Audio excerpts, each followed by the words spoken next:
Moje ime je Marko Šimic, prihajam iz Fakultete za strojništvo Univerze v Ljubljani in imamo oziroma vodimo projekt Inotomare. Tukaj je angleški naslov, pa bom vseeno v slovenščini nekako obrazložil, kaj to pravzaprav gre, a ne. Gre za pomorstvo, pomorske tehnologije in pa sodelovanje med večjimi ekosistemi.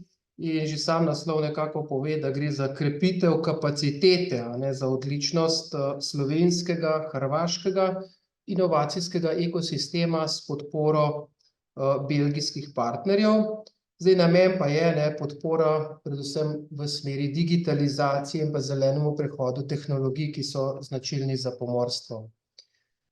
Ta projekt seveda je CSA projekt, a ne. Zato smo že v začetku pri koordiniranju oziroma pri postavljanju projektnih zahtev, ki so seveda napisane na samem klicu. Gre za Coordination and Support Actions, a ne. Običajno raziskovalne inštitucije sodelujemo na IA ali pa RIA projektih, ki so bolj raziskovalno usmerjene, tako da smo pri tem projektu imeli en izziv, kako pač koordinacijsko speljati ta projekt, kjer gre za mreženje, sodelovanje, s podporo seveda razvoja tehnologije, ne.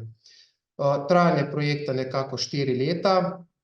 Kot sem omenil, gre za 3 inovacijske ekosisteme, Hrvaška, Slovenija in pa Belgija. No, in tukaj smo se v nadaljevanju, a ne, zato da smo povabili dejansko belgijske partnerje, odločili med samo prijavo projekta oziroma pripravo projekta, kjer smo rekli, okej, to je pa dobra priložnost oziroma tudi dodana vrednost samemu projektu, ne. Nenazadnje Antwerpen in pa pristanišče, pa potem Akademija za pomorstvo so vodilni v svetu, kar se tiče pomorstva in pa novih pristopov, tehnologij, in oni so tisti, ki nam lahko nekaj doprinesejo, povejo, kako in kaj, v katero smer razvijati v slovenskem in pa hrvaškem ekosistemu. No, in ker gre za tako imenovani princip sodelovanja med vsemi deležniki, a ne, to je industrija plus akademija plus socialna nota, se pravi okolje in pa potem še vladne in nevladne organizacije, je bil kar tak izziv, no, najti ustrezne projektne partnerje, ki pokrivajo posamezne izzive, ne. Tukaj je neka časovnica, ki ne bi šel čez to časovnico, mogoče bi omenil oziroma priporočil, da seveda potrebno je zgodaj začeti, imeti dobre povezave, mogoče že na začetku. Vsaj pri nas smo imeli 3/4 povezav že ustaljenih, a ne, tako da smo se partnerji med seboj poznali. Tiste manjkajoče deležnike smo potem kasneje poklicali in pa imeli sestanke, da so bili vključeni in pa da smo tudi priredili njihovo vlogo v samem projektu.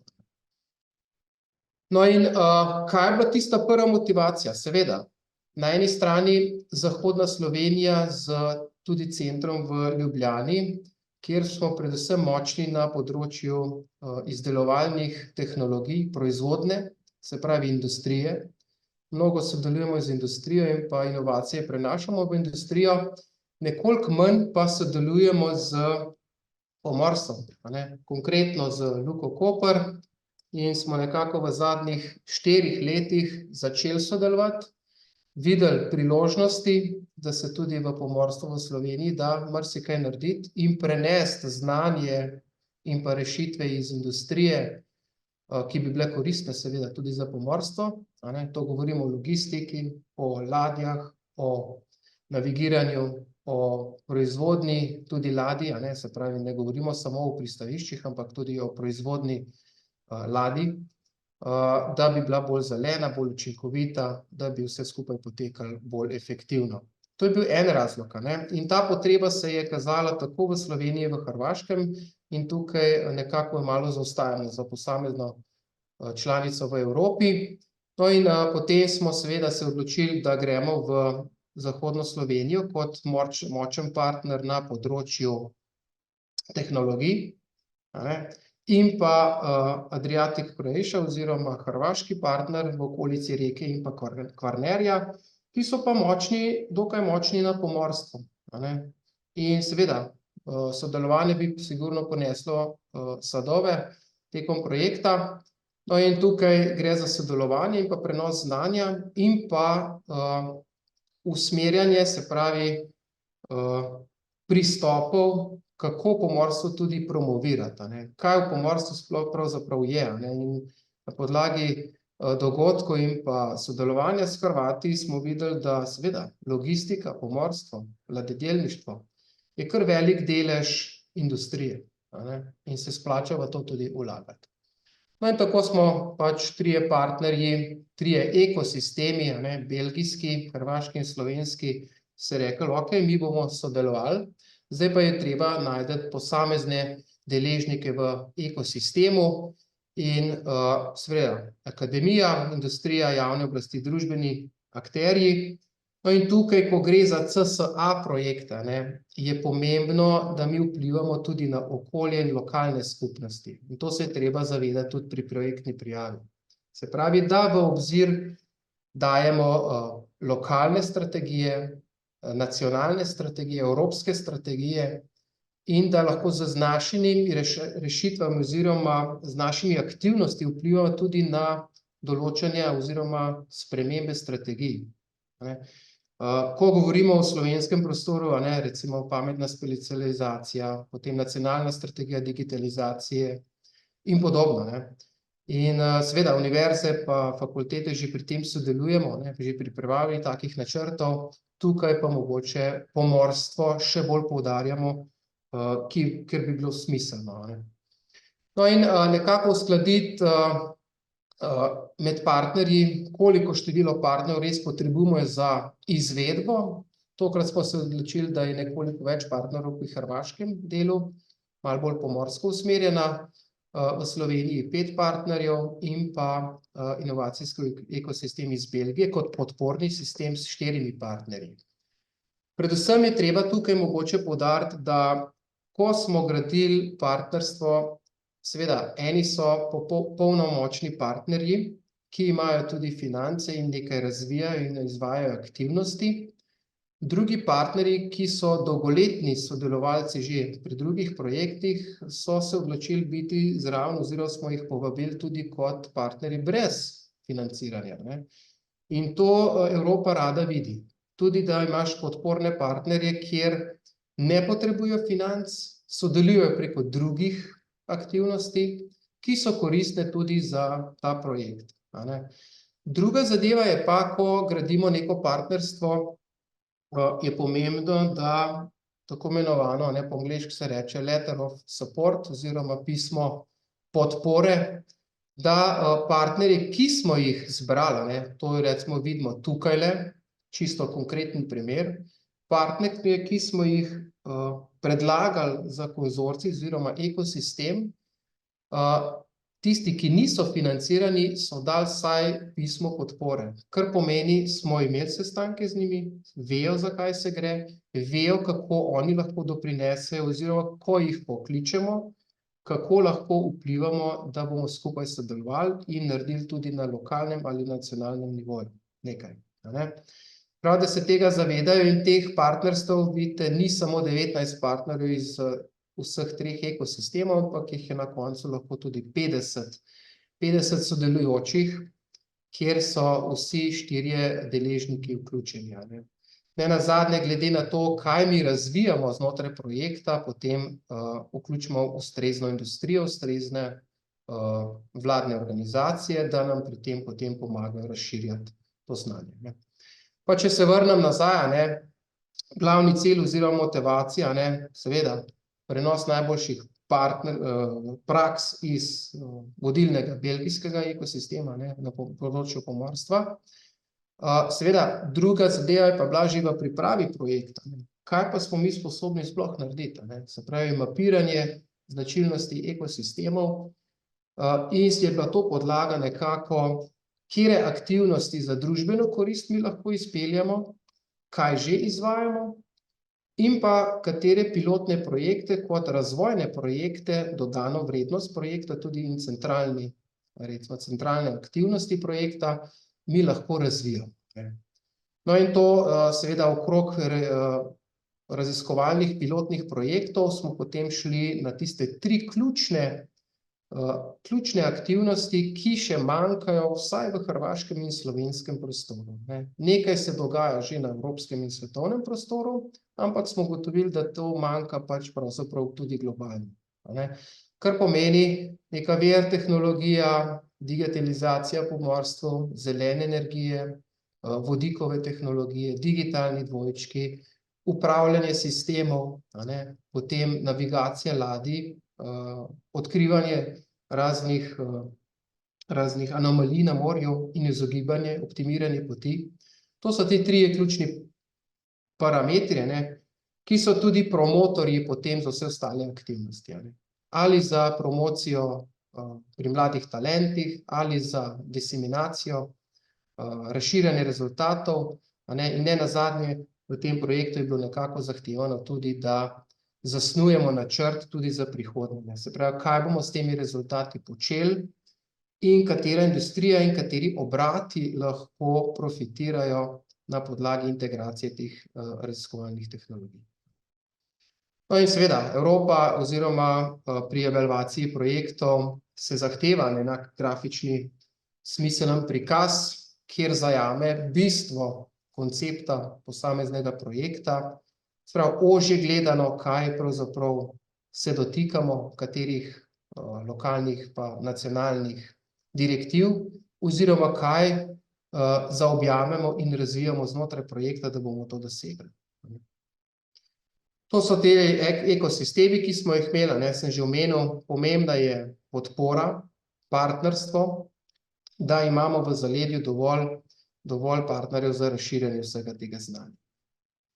No in ko govorimo o samem projektu, seveda, ko se lotimo projektnih aktivnosti, moramo poznati oba ekosistema, pa vse direktive, tako na hrvaškem kot slovenskem, kot v Evropi, in znotraj potem projektne prijave naslavljati tiste ključne besede in kaj v sklopu potem tudi nacionalnih direktiv, iniciativ, kaj bomo mi naslavljali oziroma katere aktivnosti so potrebne.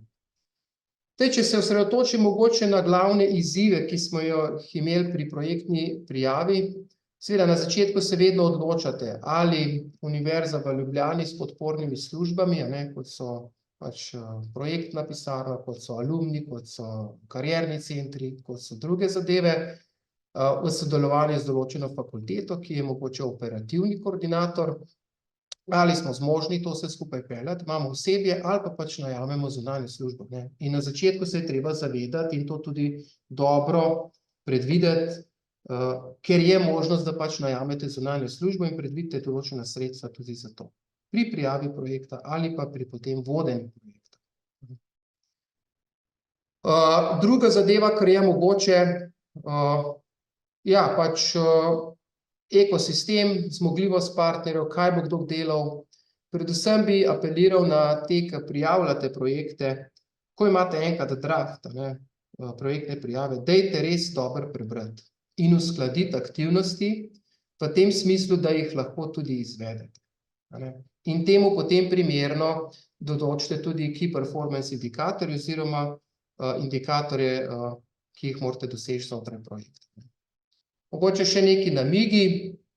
Glejte, pri namigih seveda poznavanje vseh strategij, predvsem pa bodite pozorni, da gre za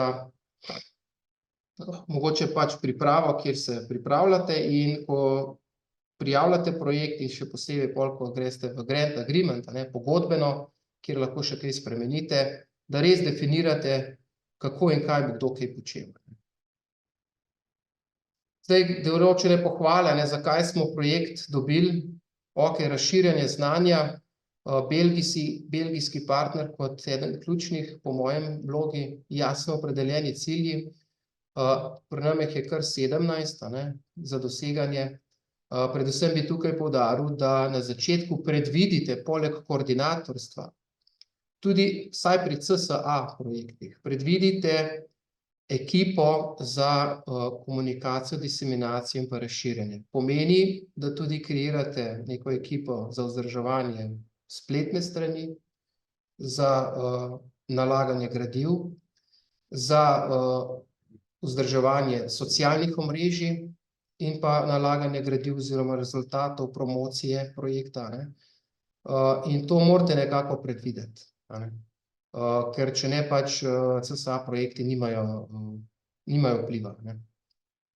Toliko mogoče z moje strani. Tukaj je mogoče še pač spletni naslov, a ne, za spletno stran in pa glavni kontakti, če bi želeli še kakšne dodatne informacije. Eno vprašanje imamo, zakaj ste se odločili biti koordinator pri prijavi? Na začetku nekako lahko se že ve, kdo bi bil koordinator, lahko se pa ne ve, a ne. In na koncu seveda, ko imate vse partnerje, pač pogledate, iz katerih področij ste in pa kakšne reference tudi imate, ne. In tukaj bo čisto odkrito, Univerza v Ljubljani ima veliko evropskih projektov, je močen partner, in smo mi nekako posodili ime za koordinatorja.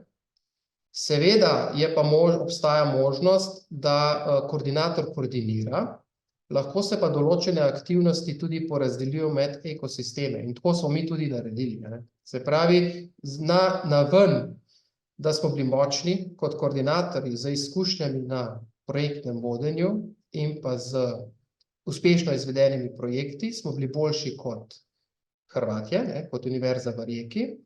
Seveda Belgijce pa nismo mogli dati za koordinatorje, ker so podporni sistem, ne. In to je bil bistvena zadeva. Kako prikazati, da smo močni? Znotraj smo se pa enostavno pač zmenili za določene koordinatorske poteze, da ekipa na Univerzi v Rijeki pelje določene koordinatorske zadeve za hrvaški del, mi pa za slovenski del, a ne. Najlepša hvala, pa še zadnje vprašanje, če lahko v pol minutke odgovorite. Koliko so znašali stroški zunanjega izvajalca za pisanje projektne prijave? No, tukaj se na začetku pravzaprav odločite, a ne, ali greste znotraj konzorcija, in mi smo se odločili, da smo šli znotraj konzorcija, torej mi smo pisali projektno prijavo. Mi partnerji, a ne. 19 partnerjev je skupaj sodelovalo. Na začetku nas je bilo 4 iz Hrvaške, pa 3 iz Slovenije, da smo naredili draft, a ne, se pravi tistih 35 strani. Potem smo pa vključili še dodatne deležnike, seveda, ker smo se vmes pogovarjali, kdo bi bil, kaj bi delal, kako bi delal, in smo uskladili potem tudi vsebinsko, ne. Pravzaprav ni bilo stroškov oziroma stroški so bili na nas. Mi kot raziskovalci, kot pedagogi za svojimi plačami smo pisali projekt.